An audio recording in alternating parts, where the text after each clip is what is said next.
اس کے برعکس والدین سے نافرمانی، اس کے نقصانات کیا ہیں؟ سب سے پہلے یہ کہ یہ تو ہے ہی حرام کاموں میں سے۔ نبی صلی اللہ علیہ وسلم نے فرمایا اللہ نے تم پر ماؤں کی نافرمانی کو حرام قرار دیا ہے، کبیرہ گناہ ہے والدین کی نافرمانی۔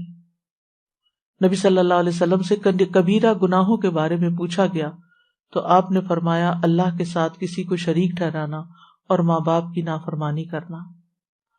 والدین کی نافرمانی کرنے والا ملعون ہے۔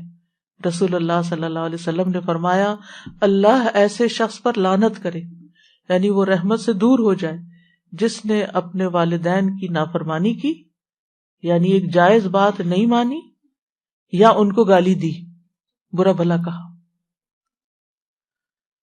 والدین کے نافرمان کی کوئی عبادت قبول نہیں ہوتی۔ رسول اللہ صلی اللہ